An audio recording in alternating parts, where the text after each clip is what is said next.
Welcome to Learn English Speaking. Let's talk stories. Here we bring you amazing stories to improve your English fluency. Don't forget to like, share, and subscribe for more exciting lessons. Let's learn together. Grauben. There is a 17-year-old girl living in our town. I think she is the most beautiful girl in Germany. She's got long blonde hair and bright blue eyes. Her name is Grauben, and we are in love. We want to get married. That's why I didn't want to go with my uncle on his mysterious trip. But he couldn't understand that. Are you in love with Grauben? Yes. And you want to marry her? Yes. The professor was silent. He was a good man, but he could not understand love because his only interest was science. He forgot what I said and began to talk about our journey. Today is the 26th of May. We have 1 month to get to Schneffels. We're going to take the train to Denmark, and then we'll take a boat to Iceland. The whole trip is going to take 12 days. Then we have to walk to the volcano. I could not listen to him any more. My heart felt heavy. The professor needed an assistant, and he did not want anyone else to know about this secret. But how could I leave my Grauben? I went for a walk through the beautiful city of Hamburg. I walked along the Elbe River, thinking of Grauben. I stopped for a moment to look at a fishing boat sailing on the calm water. Then I turned, and, like magic, she was there. Grauben, my Grauben, stood 20 feet away, looking at the river. Grauben! She looked like an angel. We ran into each other's arms and kissed. Oh, Axel, I'm so excited. She sounded very happy, but I couldn't understand why. Excited? Why are you excited, my love? I was at your house. I heard about your journey. Isn't it wonderful? For a moment, I felt sad. So, Grauben wanted me to go away from her. But Grauben, we want to get married. I don't know when I'm coming back. She looked at me lovingly and held my hand. It doesn't matter. I'll still wait for you. Don't you understand? This is the kind of journey all great men must make. When you come back, you're going to be famous like your uncle. Then our life will be perfect together. Do you really mean that? She touched my face and smiled. Of course I do. Oh, Grauben, you are the most wonderful girl in the world. Back at my uncle's house, I felt excited. Then I thought of something. Maybe this adventure was too dangerous. Maybe we wouldn't come back. I ran into the library where my uncle was. Uncle, is it possible that we won't come back from this journey? His answer didn't make me feel any better. There's only one way to find out, Axel. Iceland. It was very early in the morning when the boat got to Iceland. We could see the round body of the Snæfellsjökull volcano going up into the sky through the clouds. It had snow near the top, and it looked like an angry monster waiting for someone to try and climb it. The boat stopped at Reykjavik. It was a small town with small brick houses. Mr. Fridriksson, a professor from the university there, met us at the boat. He looked very friendly and smiled when he saw us. You must be Professor Lidenbrock. And you must be Professor Fridriksson. This is my assistant, Axel. We shook hands. You got my letter, then? Oh, yes, Professor, and everything is ready for you. Please come with me. My uncle did not tell anyone the real reason for our journey. He wanted the two of us to be the only ones to travel to the center of the earth. But we needed someone to go along with us, as we didn't know the area and the ice and snow around the volcano was too dangerous. So Mr. Fridriksson found us a guide. His name was Hans, and he looked perfect for the job. He was tall and very strong. He had small blue eyes and long red hair. He almost never smiled or spoke. Mr. Fridriksson introduced us. Professor Lidenbrock, this is Hans. Professor Lidenbrock and his assistant Axel. Hans moved his head just a little to say hello. Hans is a very quiet man, like most Icelanders, but he is the strongest and best climber in Reykjavik. My uncle smiled at Mr. Fridriksson's words. He's just perfect, Mr. Fridriksson. Mr. Fridriksson let us stay at his house until we were ready to leave. We needed many things for our adventure. We took 4 horses to travel to the mountain. The professor and I each rode one, but Hans walked. The other 2 horses carried our bags. We took a lot of things with us: rope for climbing, tools, lights, guns, medicine, and enough food for 6 months. The only problem was we could only carry enough water for 1 week. The professor believed there was water under the volcano, but what if there wasn't? We left Reykjavik on the 15th of June, early in the morning. We travelled along the sea, and it was a wonderful journey. The land had a dark colour from the explosions of the volcano, and the beautiful blue sea next to it made it look fantastic. The journey to Sneffels took us 6 days, and each day we stopped in a different village for the night. The villages were small and very pretty, built at the foot of the volcano, next to the sea.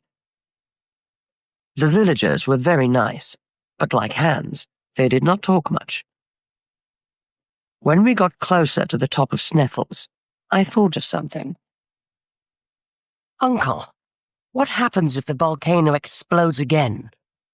No, that's impossible. This volcano had its last explosion in 1229. I checked the ground. It's impossible. But it's not like... Axel, I am a scientist. This is a fact. There is nothing more to say.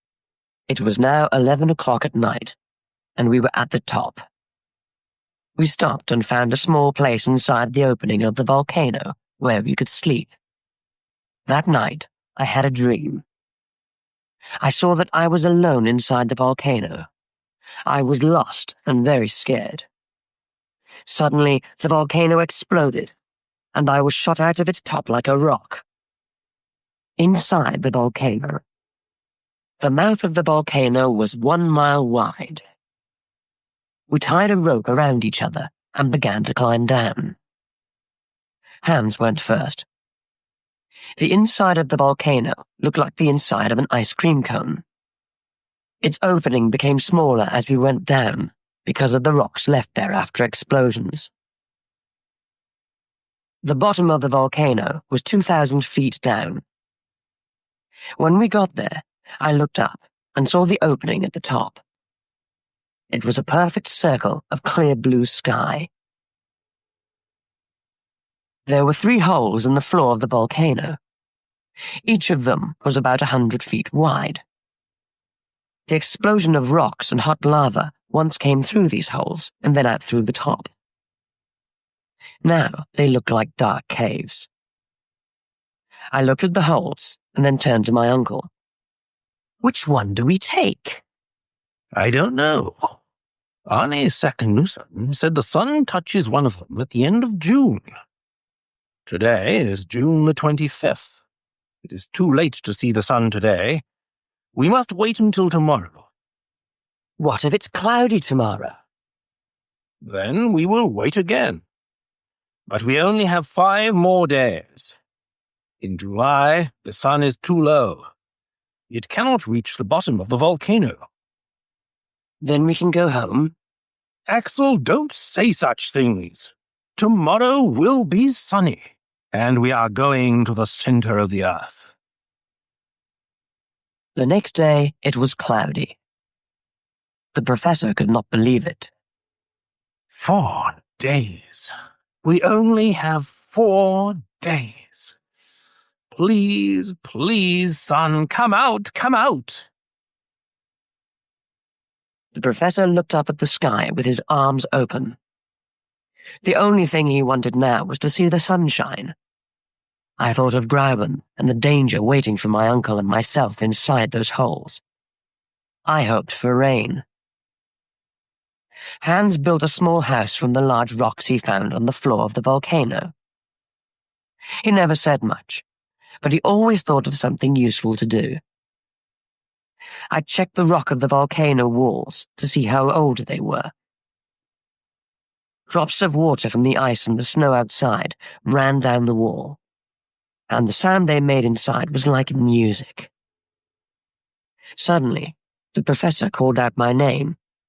Axel! Axel, come here! I ran to him, curious to see what was there. What is it? Look at this. There were 2 words on the wall of the volcano in the old Icelandic language. What does it say?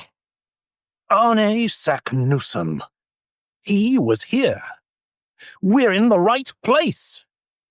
The next day, the sun came out, and at 1:13 in the afternoon, it touched the hole in the center of the floor. That's it. That's the hole to the center of the earth. Let's go. Hans brought our bags, but there was one problem. We could not carry all of them and climb down the hole at the same time. What must we do now? The professor took off his glasses and cleaned them while he tried to think of a solution. Well, we'll throw everything we don't need down the hole, and we'll find it when we get to the bottom. Hans threw the bags down the hole in front of us. We listened, but we never heard them hit the bottom. Lost in the tunnels. We put our rope through holes in the rocks on the sides of the walls, then climbed down. Hans went first, then my uncle, then me. Every 200 feet, we found a flat rock to stop on. We pulled the rope down from above us, tied it to a new rock, then started again. We did this for almost 10 hours. We traveled 2,000 feet down. Finally, Hans said something. Stop! It was only one word, but it was nice to finally hear his voice. What happened? We are at the bottom. The professor and I looked at him. Of what? I don't know.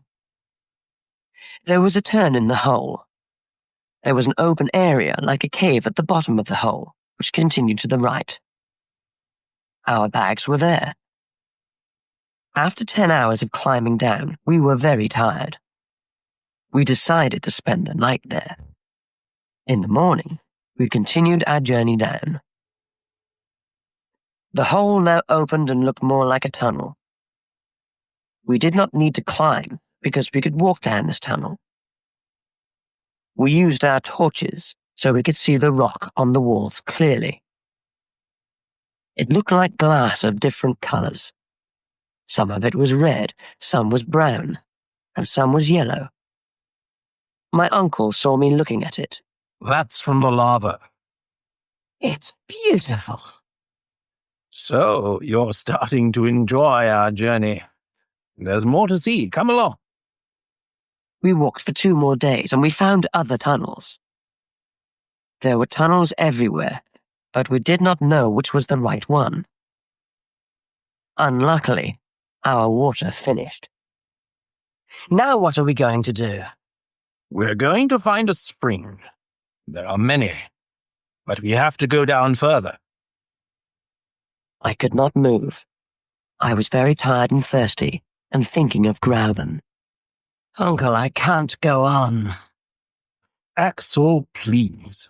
We are going to find water. Water? It was Hans's voice. What did you say? Water! There was a loud sound behind the wall next to us. It sounded like the water of a river. Hans took a pickaxe and made a hole in the wall. Water came out onto the floor around us. I told you, Axel. Water! Ow! It's hot. Don't touch it. It needs air. We're too far underground. The water was cold enough to drink after a few minutes, and we all felt strong again. We continued our journey, but I made a serious mistake. I was very excited about finding the water, and I went first. I walked too far in front of the others, and I got lost. I tried to go back, but I could not find them. I shouted their names. Uncle! Hans! Uncle! I could only hear my own voice in the tunnel. I was afraid. I ran. Then I fell. I fell through the air down a long tunnel. Then I hit my head, and everything went black around me. An underground water world. When I opened my eyes, I heard the sound of the sea. The sun was high in the sky. But this was not possible. We were under the ground. My uncle stood over me. He's okay, Hans. I saw Hans smile. My head hurt. I touched it, and I felt a bandage on it. I tried to speak, but it was difficult. Where are we? Don't speak, Axel. You had a terrible fall. We heard you screaming. We were in a tunnel next to yours. Luckily, the two channels came out here, on this beach. My uncle sat down next to me and spoke with more excitement in his voice. Axel, we found an underground sea. There are trees here, and the bones of animals that lived thousands of years ago. When you get better, we are sailing across this sea. Oh, Axel, you can't imagine how happy I am. I could not move much for 2 days. I heard Hans building a boat for us to sail in, but I could not understand how there was light. The professor explained this to me. It is a mystery, like so many things. But it is something like electricity coming from the heat of these rocks. We are inside something like a giant cave. The top of it is a few miles high. There are even clouds because of the water. I looked up and saw the clouds. I could not see the top of this cave, but it was difficult to believe that all of this was under the earth. When I felt strong again, I took a walk along the beach. There were shells there from a time before man walked on the earth. I saw the bones of something which looked like a huge elephant. I thought, can things live under the earth? Are there any animals alive down here? The boat was ready, and we were ready to sail. We left the beach, and the strong wind pushed us quickly out to sea. After a few hours on this strange sea, Hans tied the pickaxe to a rope and threw it into the water. The professor wanted to know how deep the sea was. It never touched the bottom. When Hans pulled it back into the boat, its metal head looked different. There were large marks on it. What's that? Hans looked at it closely. Teeth! Teeth? Could something so big live in these waters? The professor looked at his compass. We are traveling south. If I am right, we left Iceland when we went under the volcano. We traveled under the Atlantic Ocean, and now we are under Scotland. That's fantastic! But we're still not going down. I want to go further down. Suddenly, there were huge waves rocking the boat. What's happening? Hans pointed to something dark about a mile away from us. It came closer, and I thought I saw a giant dolphin. I was wrong. It was an alligator. It came closer, and I saw that I was wrong again. It was something with the body of a dolphin and the head of an alligator. It was over 100 feet long. Then I saw a huge snake, with a shell on its back like a turtle's. We took the guns in our hands, but the animals did not care about us. They fought each other. It was a horrible fight. We heard the snake hissing and the dolphin screaming. They both dove under the water. Everything was quiet. Then the snake's head came out of the water. It hissed one more time before it died in the water. But where was the monster dolphin? A terrible storm. Now our journey felt even more dangerous. The professor was frightened, but nothing could stop him from going to the center of the earth. Hans continued to sail the boat, but we did not see land. We traveled for hours, but we did not hear or see anything. Then there was a sound like fast-running water. We couldn't see it, but we could hear it. It got louder. Then we saw it. Look! It's water shooting up into the air! And is coming from the body of a huge sea creature. We tried to turn the boat, but the waves pulled us near the creature. For a moment, I thought that this was the end of our journey. The water went up 500 feet high into the air. An animal that could do this could kill us easily. Then we saw that the long black body we thought was an animal was an island. It was like a small volcano, shooting up water instead of lava. That's where all this water is coming from. Axel, check the temperature of the water here. I took a thermometer out of my inside jacket pocket, and I put it in the water for a few seconds. 163 degrees Fahrenheit. We're close to the center. We can't go on, Uncle. It's too hot. We must. The electric light coming from the rocks over our heads began to make explosions. The clouds were now near the water. Small lines of light that looked like snakes exploded all around us. The waves were bigger now and pushed us away. I was very scared. What's happening? The explosions were too loud for us to hear each other. It's an electrical storm! Hans! Hans tried to keep the boat from sinking. The wind pushed us through the water like a race car. Suddenly, a large ball of white electric light fell on the boat. None of us could move. It held our feet with its electric power. We shouted to each other, but none of us could hear anything. The boat moved by itself, and there was nothing we could do. Suddenly, the ball of electricity exploded. We all fell down, and a huge wave threw us into the water. Hans had the professor in one arm, and me in the other. I don't know how he did it, but he got us to land safely. I began to think that all the energy he saved by not talking made him the strongest man on earth. The storm stopped, and we saw the boat, still on the water, 100 feet away. Hans swam out to save our food and equipment. The professor and I tried to understand where we were. I think that sea is 800 miles wide. That means we went under Europe. The Mediterranean Sea is now over our heads. Let's wait for Hans to bring back the compass. When Hans brought back the compass, the professor and I could not believe what we saw. It said we were north and not south. That meant the wind took us back to the place where we started. A lost world. We were on the north side of the sea again, but not on the same beach as before. For this reason, we began to look around to see what we could find. The professor didn't want us to stay there for long. He wanted to sail on the sea again. Professor, it's too dangerous. You saw what happened. I don't care, Axel. I did not come all this way to turn back now. We've got to see what's on the other side of that sea. This beach was longer than the other one. Its rocks had more holes in them, and I thought this was because of earthquakes.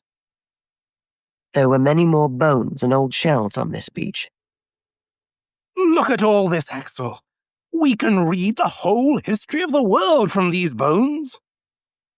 There were skeletons of animals that are not living today. It was very exciting to see them out in the open and not in a museum. Axel, look! A human head. There, with all the other bones, was the head of a man. How did it get here? Did it fall down one of those holes like we did? Was that going to happen to us? The professor was excited. If other scientists could see me now, this could be the oldest skeleton ever found. We walked further down and the beach changed. Now there were large trees and small plants around us. The further we went, the more life we found. Suddenly, I saw something move behind the trees. My uncle and I hid. It was a family of mammoths from thousands of years ago. Axel, can you believe it? There is another world under our Earth. But are there also people here? Yes, look! I couldn't believe it. Walking behind the mammoths was a giant man. He was over 12 feet tall with long hair and a beard. He had a piece of animal skin around his waist. Should we try to talk to him? No. He looks dangerous. Hans is not with us, and we don't have our guns. Let's go back to the boat. We ran away quietly, so the prehistoric man did not see us. When we stopped running, we were back at the beach. I saw an old knife on a rock. Let's clean this and keep it. It could be useful. Axel, don't you understand what this is? Yes, it's a knife. But it's made of metal. It is only 200 or 300 years old. Do you mean? Yes. Arne Saknussemm. The professor saw a cave nearby. He ran to it. Axel, it's him.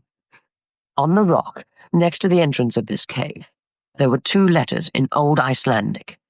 A.S. The professor looked very excited. This must be the entrance we're looking for. The last tunnel. Hans brought the boat to the end of the beach where the cave was. We tied it to a rock in the water and took our bags to the cave. Are we going to use the boat again? I don't know. Maybe if we come back this way. But who knows where this new tunnel will take us? We needed the boat sooner than we thought. We walked about 12 feet inside the cave. Then we saw a huge rock blocking the tunnel. We couldn't understand it. How could Arne Saknussemm get around this rock? The professor thought for a moment, and then he looked at the rock. Maybe it fell after his journey in the last 200 years. Probably after an earthquake or a terrible storm. I wish there was another earthquake to move that rock from the entrance of the cave. Axel, that's it. We can use the gunpowder to move this rock again. Do you think it will work? There's only one way to find out. We still had some extra gunpowder with us for the guns. Hans made a hole in the rock with his pickaxe. Then we put the gunpowder inside. We used the rope to light it, but we made it very long to give us time to move back and hide. The 3 of us got into the boat and moved 50 feet out to sea. We had no idea how big the explosion was going to be. Waiting for it made us very nervous. Maybe it won't work. Axel, don't say those things. We waited. Suddenly, the rocks on the beach opened like 2 curtains. The earth shook, and everything fell into a huge hole. We fell back in the boat, and the final explosion made the sea rise in a huge wave which pushed us back to the beach. We were in the air, on top of the water, and the hole was below us. It looked big enough to take in all the world. We're going down into the hole! That's what we want. Not this way! We shouted because the noise of falling rocks was all around us, and we couldn't hear each other. The boat moved like a train through the tunnel, then we crashed into a new river of fresh water. The boat went under, and came back up so fast that there was very little water in it. I don't know how we stayed in it.